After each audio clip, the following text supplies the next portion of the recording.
राजेश ला centre में आप लोगों का स्वागत है।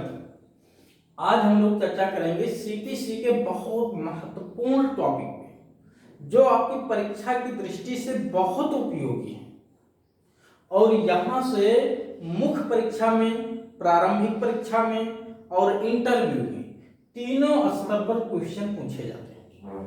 यानी ये ऑर्डर ऐसा है कि कोई भी पेपर आप उठा के देख लें, यहां से प्रश्न आपको जरूर मिल जाएगा, चाहे प्रारंभिक परीक्षा में चाहे मुख्य परीक्षा में अक्सर मिलेगा। बहुत महत्वपूर्ण टॉपिक है जिसमें लिखा हुआ कि पक्षकारों की उपसंजाति एवं अनुपसंजाति का प्रभाव, यानी अपीयरेंस एवं नॉन अपीयरेंस का इफेक्ट बताया गया है पक्षकारों में कि अगर पार्टी कोर्ट में हाजिर नहीं होती है या हाजिर होती है तो उसका प्रभाव क्या होगा। अब मैं कुछ चीजों को आपको सिंपल बताता हूं कि जब वादी अपना वाद पत्र लेकर के कोर्ट में आता है तो जब वाद पत्र कोर्ट में दायर हो जाता है तो दायर होने का जो कहता है मुकदमा दायर हो गया, तो मुकदमा दायर होने के जस्ट पश्चात अगली पार्टी को यानी डिफेंडेंट को भी समन जारी किया जाता है। यद्यपि प्रत्येक दशा में समन जारी करना जरूरी नहीं है, लेकिन जनरल वे में प्रतिवादी पे समन जारी किया जाता है। अगर प्रतिवादी खुद वहां हाजिर होकर वादी के दावे को स्वीकार कर ले तो समन जारी करने की जरूरत नहीं है, लेकिन अगर ऐसी कंडीशन विद्यमान नहीं है तो प्रतिवादी पर समन जारी किया जाएगा, यानी उसको सूचना भिजवाई जाएगी कि आपके खिलाफ सिविल मुकदमा दर्ज हो गया है और इस मुकदमे में अपनी पैरवी करने के लिए आप निर्धारित समय पर हाजिर होंगे। तो इसके लिए समन जारी किया जाता है। समन जारी करके प्रतिवादी को यानी अगली पार्टी को जिसके खिलाफ मुकदमा दाखिल किए हैं सूचित कर दिया गया। तो जब सूचित कर दिया जाएगा तो वो डेट निर्धारित किया जाता है जिस डेट पे दोनों पार्टियों को हाजिर होना होता है। अब कुछ और बारीक चीजें, ठीक है, जो शायद आप लोगों को थोड़ा सा कंफ्यूजन होगा, मैं बता दूंगा। हाँ, एक एक पॉइंट आप लोग देखिएगा, बहुत आसानी से आपको पूरा सीपीसी का ये ऑर्डर 9 समझ में आ जाएगा। मात्र इस 15 मिनट के वीडियो में सब कुछ समझ में आ जाएगा। लेकिन थोड़ा सा इंफॉर्मेशन ये है कि हमारे यहाँ पीसीजे एपी और एचजेएस की ऑनलाइन ऑफलाइन दोनों तरह के लगातार क्लासेस संचालित की जा रही हैं। जिस किसी बच्चे को एपीओ की तैयारी या पीसीजे की तैयारी या यूपी एचजेएस की या किसी भी स्टेट की तैयारी करना है न्यायिक सेवा की, वो इस नंबर पे संपर्क करके अपनी सुविधा अनुसार क्लास ज्वाइन कर सकता है। तो ये तो रह गया, हो गया इंफॉर्मेशन।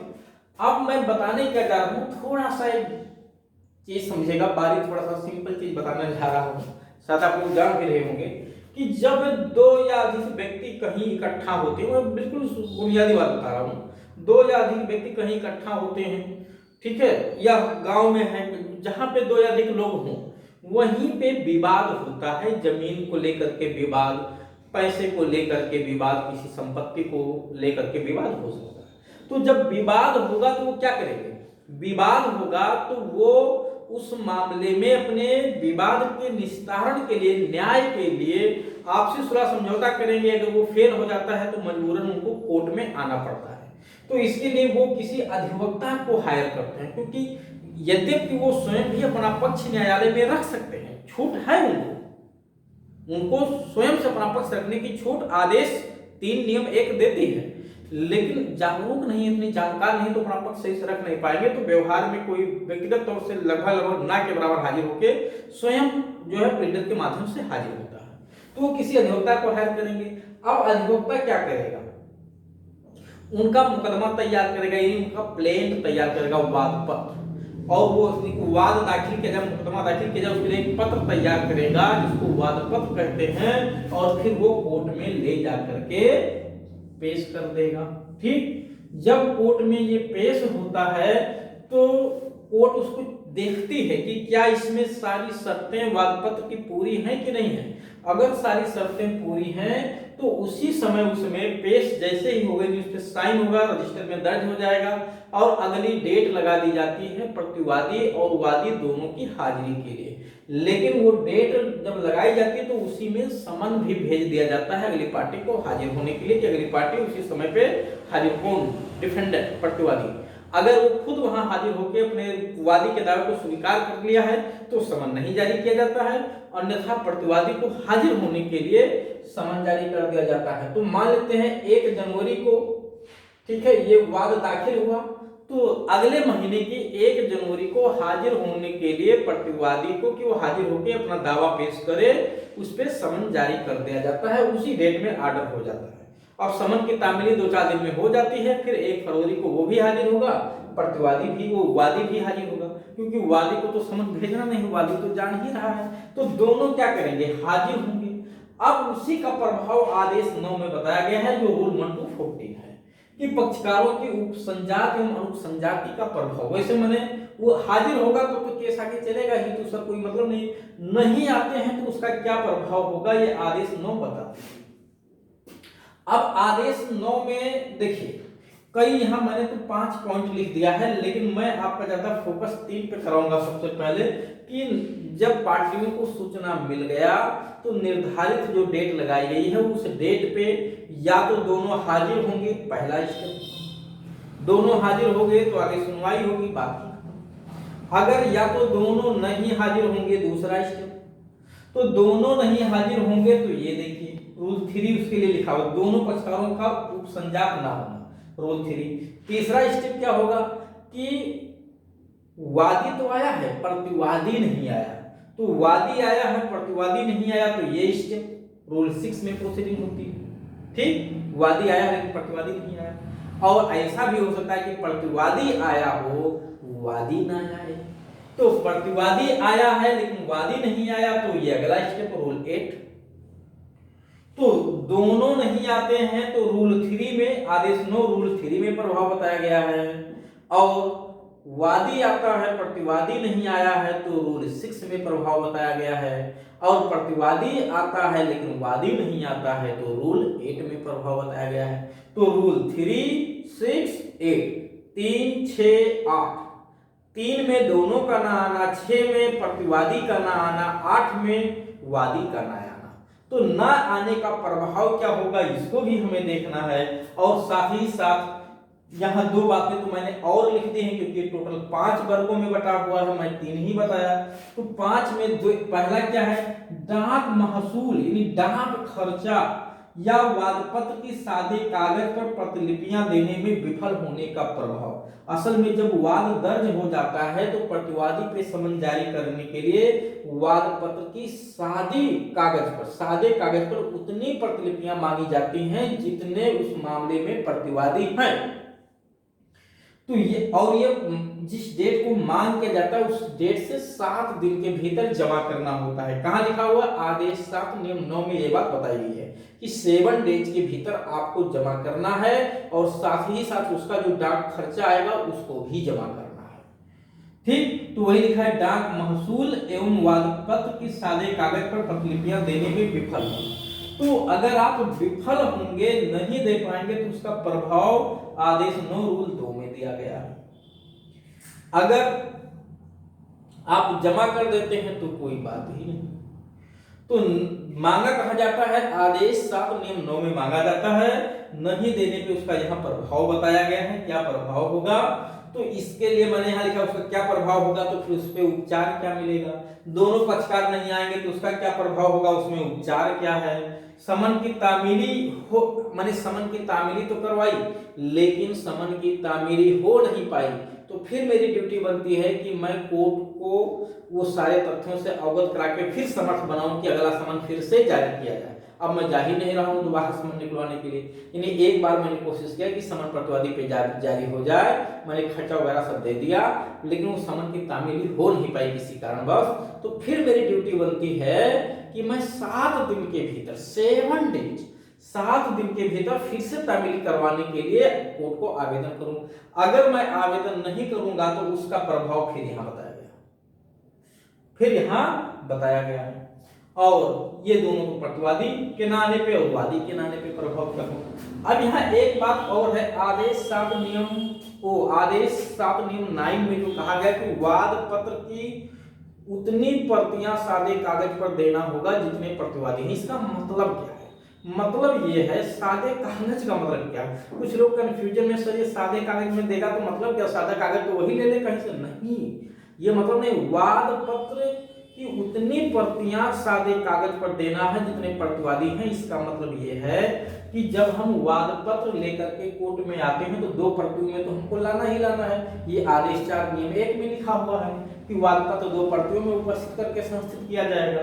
तो 2 प्रतियां तो हमें लगाना ही लगाना है कोर्ट में, साथ ही साथ वाद पत्र की उतनी प्रतिलिपियां यानी उतनी कॉपीज हमें और कोर्ट को देना होगा जितने उस मामले में डिफेंडेंट हैं, जिससे उन पे जब समन भेजा जाए तो प्रत्येक समन के साथ साथ वाद पत्र की एक एक प्रति लगा दी जाए, जिससे प्रतिवादी समन जैसे ही पाए तो वो वाद पत्र की प्रतिलिपियां भी साथ में पीछे लगे रहें, जिसको वो देख करके ये समझ जाए कि हमारा जो है खातिरदारी कोर्ट में किस लिए किया जाना है, यानी हमें किस लिए बुलाया जा रहा है, किस बात का निमंत्रण आया है, तो वो वाद पत्र की प्रतिलिपियां पढ़ के समझ जाएगा।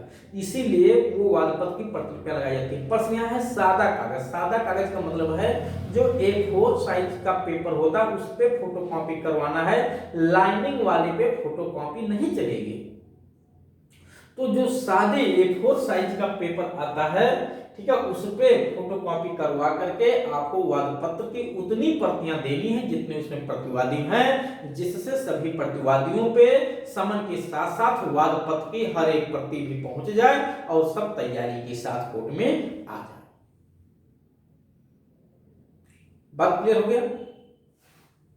तो वाद पत्र के साथ समन के साथ साथ वाद पत्र की प्रतिलिपियां भी संलग्न की जाएंगी। ये आदेश 5 में लिखा हुआ है, रूल 1 में। आदेश 5 नियम 1 में आपको मिलेगा कि समन के साथ साथ वाद पत्र की प्रतिलिपियां भी एक एक संलग्न की जाएंगी जितने भी समन जारी किए जाएंगे। तो वही यहाँ पे लिखा है कि अब लेकिन समन भिजवाओगे तो उसका खर्चा भी तो देना पड़ेगा। तो खर्चा नहीं देते हो क्योंकि खर्चा देना आपकी जिम्मेदारी है जब तक आपको छूट ना मिले। धारा 142 152 डाक महसूल खर्च,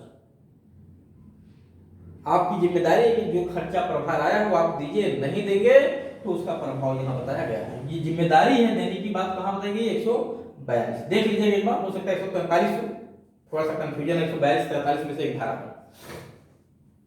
चलिए अब अगर वाद पत्र की सादे प्रतिलिपियां नहीं देते हैं, ये मांगा कहाँ जाता है, मांगा जाता है आदेश 7 नियम 9 में लिखा हुआ है कि आपको 7 दिन के भीतर देना है मांग की तारीख से। तो प्रभाव क्या होगा, इन दोनों का प्रभाव क्या होगा, प्रतिलिपियां तो दे दिए लेकिन डाक महसूल नहीं दे रहे, डाक खर्चा जिसको तलवाना कहते हैं, तलवाना नहीं लगाओगे तो उसका प्रभाव क्या है। ठीक है, ये आदेश 9 रूल 2 में लिखा है। और तलवाना भी लगाना पड़ेगा, ये कहाँ लिखा है, तलवाना भी देना पड़ेगा, ये आदेश 7 नियम 9 में ही लिखा हुआ है कि वाद पत्र की प्रतिलिपियों के साथ उसका खर्चा भी देना पड़ेगा जिससे वो जारी किया जा सके। चलिए तो प्रभाव क्या होगा, वाद का खारिज किया जाना, वाद खारिज किया सकता है अगर प्रतिवादी हाजिर होकर स्वीकार नहीं करता है दावे को, ठीक है, तो वाद खारिज कर दिया जाएगा। दूसरा क्या है, उसको यह अवसर अगली डेट भी लगाई जा सकती है। उपचार क्या होगा अगर वाद खारिज हो गया, तो उपचार है कि फिर से नया वाद आप ला सकते हो, नया वाद लाने पे रोक नहीं है। ये सब कहाँ लिखा है कि वाद खारिज किया जाएगा, वाद खारिज किया जाएगा 2 में लिखा है, नया वाद ला सकेगा, ये कहाँ बताया गया है, रूल 4 में बताया गया है। नया वाद ला सकेगा, पुनर्विलोकन कर सकेगा, रिव्यू में जा सकता है सेम कोर्ट में वाद खारिज के आदेश के, कहाँ धारा 114 आदेश 47 में, ठीक। और पुनः प्रत्यावर्तित कर रिस्टोर कराने के लिए उसी कोर्ट में हम फिर से जा सकते हैं, जिस कोर्ट ने खारिज किया उसी कोर्ट में हम उसे रिस्टोर कराने के लिए भी जा सकते हैं। तो ये 3 रेमेडी हमारे पास हैं, हम नया वाद ला सकते हैं, उसको रिस्टोर कराने के लिए सेम कोर्ट में दोबारा जा सकते हैं, या सेम कोर्ट में हम रिव्यू में भी जा सकते हैं। उसके बाद जहां दोनों पार्टियां नहीं आती हैं वहां क्या होगा, दोनों नहीं आए हैं तो अच्छी बात है, नहीं आओगे तो या तो अगली डेट लगा दी जाएगी, और अगर डेट नहीं लगाई गई है तो वाद खारिज कर दिया जाएगा, जाओ अपने घर आराम करो, क्यों नहीं आए, जब बुलाया गया फिर भी नहीं है, या तो रीजनेबल कारण बताओ क्यों नहीं आए, नहीं तो वाद खारिज कर दिया जाएगा। ठीक, खारिज कर दिया जाएगा तो प्रभाव क्या होगा, उसका उपचार क्या है फिर, कि उपचार वही है, नया वाद वहां भी ला सकते, इसलिए मैंने डैश डैश करके कर दिया। जो रेमेडी यहाँ है सेम वही यहाँ भी है, नया वाद ला सकेगा, रिव्यू में जा सकेगा, रिस्टोर करने के लिए सेम कोर्ट में आवेदन दे सकेगा।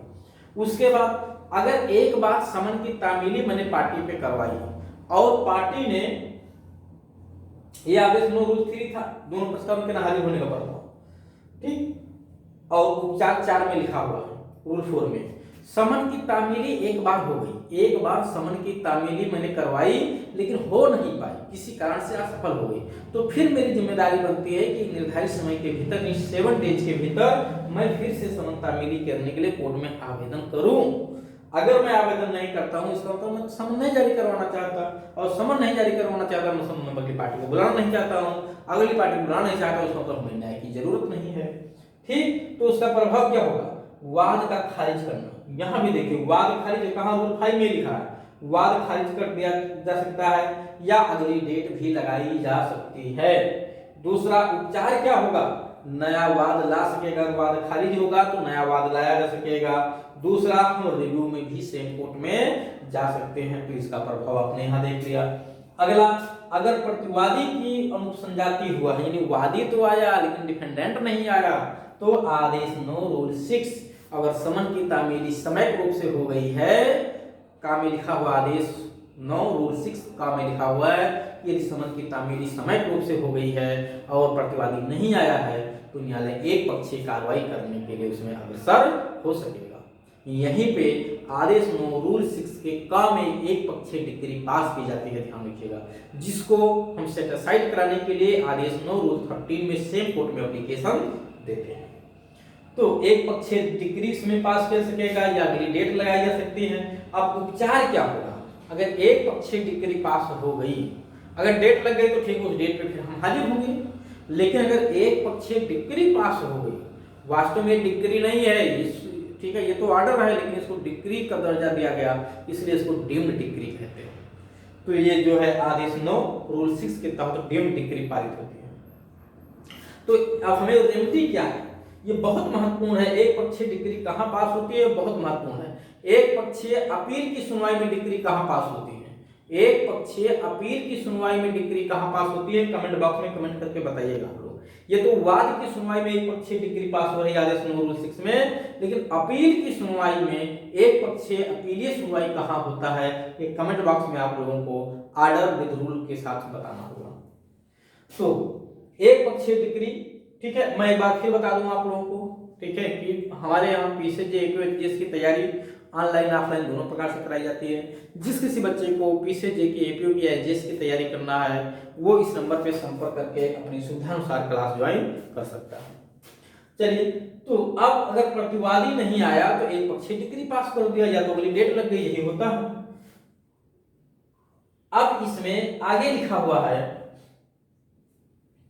कि एक पक्षीय डिक्री अगर पास हो गई तो उसको हम सेट असाइड कराने के लिए, अपास कराने के लिए सेम कोर्ट में आवेदन दे सकते हैं 90 डेज के भीतर, 90 दिन के भीतर। कहां लिखा हुआ है, ये समय सीमा तो परिसीमा काल में लिखा हुआ है, लिमिटेशन एक्ट 1963 में लिखा हुआ है, और ये आवेदन करने का जो राइट हमारा है ये इसी आदेश 9 के रूल 13 में लिखा हुआ है। आदेश 9 रूल 13 में एक पक्षीय आदेश को सेट असाइड कराने के लिए आवेदन किया जाता है। बहुत महत्वपूर्ण रूल है। एक पक्षीय डिक्री को पास करने का आवेदन कहां किया जाता है, 9-13 में। एक पक्षीय डिक्री पास कहां होती है, 9-6 आदेश 9 रूल 6 में पास होती है। तो एक पक्षीय डिक्री को पास करने के लिए हम आवेदन कर सकते हैं। दूसरा, ये डिक्री भी है डीम्ड डिक्री, तो डीम्ड डिक्री के विरुद्ध, और जबकि एक पक्षीय है तो इसको हम अपील में भी जा सकते हैं। धारा 96(2)(3) धारा 96(3) में कहा गया है कि एक पक्षीय डिक्री अगर पास हुई है तो 96(3) या 2, शायद 2 है, 96(2) है। एक पक्षीय डिक्री अगर पास हुई है तो उसे हम उसके खिलाफ अपील में जा सकते हैं। 96(2) है, चेक कर लीजिएगा एक बार, धारा 96(2). और हम रिस्टोर कराने के लिए सेम कोर्ट में आवेदन दे सकते हैं।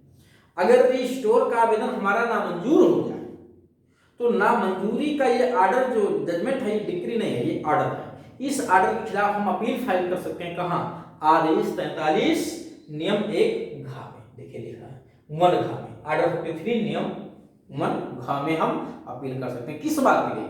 अगर हम एक पक्षीय डिक्री को अपास्त कराने के लिए सेम कोर्ट में एप्लीकेशन देते हैं और वो सेम कोर्ट हमारे एप्लीकेशन को नामंजूर कर देता है, तो ये जो ऑर्डर है इसकी अपील योग्य है आदेश 43 नियम 1 घ में, और पार्टी अपील में जा सकती है। दूसरा, अगर हम एक पक्षीय डिक्री भी तो है, एक पक्षीय आदेश जो निर्णय दिया गया वो डिक्री भी है, तो इस डिक्री के विरुद्ध हम अपील में जा सकते हैं। अगर हम अपील में नहीं जाते हैं तो हमें रिव्यू करने का भी राइट है, हम पुनर्विलोकन में जा सकते हैं सेम कोर्ट में धारा 114 के तहत, धारा 114 आदेश 47 के तहत। तो क्या क्या रेमेडी है एक पक्षीय डिक्री पास होने पे? हम उसे सेट असाइड करा सकते हैं सेम कोर्ट में जाके आदेश 9/13 में, हम उसके खिलाफ अपील में जा सकते हैं धारा 96 धारा 2 में, हम अपील ना करके रिव्यू में भी सेम कोर्ट में जा सकते हैं।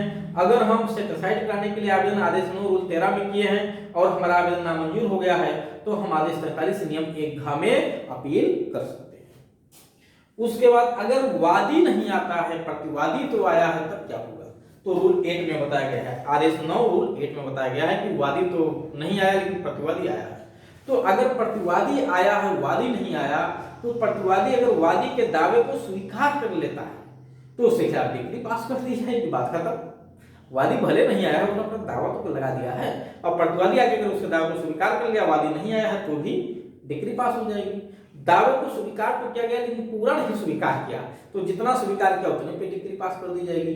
शेष स्वीकार ही नहीं किया या शेष दावा नहीं स्वीकार किया तो वादी का वाद उतनी सीमा तक खारिज कर दिया जाएगा। अब प्रश्न यह है कि वादी का वाद अगर खारिज कर दिया जाएगा तो किस रूल में? आदेश 9 रूल 8 में। अब रेमेडी क्या होगा वादी का? क्या वादी फिर नया वाद ला सकेगा कि नहीं? तो वादी को नया वाद लाने पे रोक लगा दिया गया आदेश 9 रूल 9 में। आदेश 9 रूल 9 में वो नया वाद नहीं ला सकता है। तो वही मैंने लिखा, प्रभाव क्या होगा? दावे को स्वीकार करने की सीमा तक डिक्री पास कर दिया जाना, यानी प्रतिवादी जितना दावा स्वीकार कर लिया उतने तक तो डिक्री पास होगी, अन्यथा डिक्री वो क्या होगा? खारिज कर दिया जाएगा, अन्यथा वाद की खारिजी होगा। फिर अब खारिज होगा तो रेमेडी क्या है? नया वाद लाने को रोक। ठीक है, तो रोक पे है कि नया वाद नहीं ला सकता है वादी, ध्यान दीजिएगा। और उपचार क्या है? तो ये अपील में जा सकता है। ऑर्डर 43(1) ग में, आदेश 43 नियम 1 ग में वो अपील फाइल कर सकता है। अगर वो अपील में नहीं जाता है तो रिव्यू फाइल कर सकता है सेम कोर्ट में। तो अपील में चाहे चला जाए या चाहे तो रिव्यू सेम कोर्ट में कर दे। रिव्यू में अक्सर लोग नहीं जाते हैं, सीधे अपील में जाते हैं, क्योंकि रिव्यू में उसी कोर्ट में जाना है जिसने ऑर्डर पास किया वो सुनेगा है नहीं। तो इस तरह से आप लोगों ने देखा पक्षकारों की अनुसंजाति का प्रभाव। ठीक है, यानी पक्षकार अगर एब्सेंट रहते हैं कार्रवाई के दौरान तो क्या क्या प्रभाव हो सकता है। मैं उम्मीद करता हूं कि आप लोगों को समझ में आया होगा, और अगर समझ में आया होगा तो कमेंट बॉक्स में जरूर कमेंट करके आप लोग बताइएगा। ठीक, अगर कोई सुझाव देना चाहते हैं तो बिल्कुल सुझाव भी दीजिएगा। ठीक है, और अब हम लोग मिलेंगे नेक्स्ट।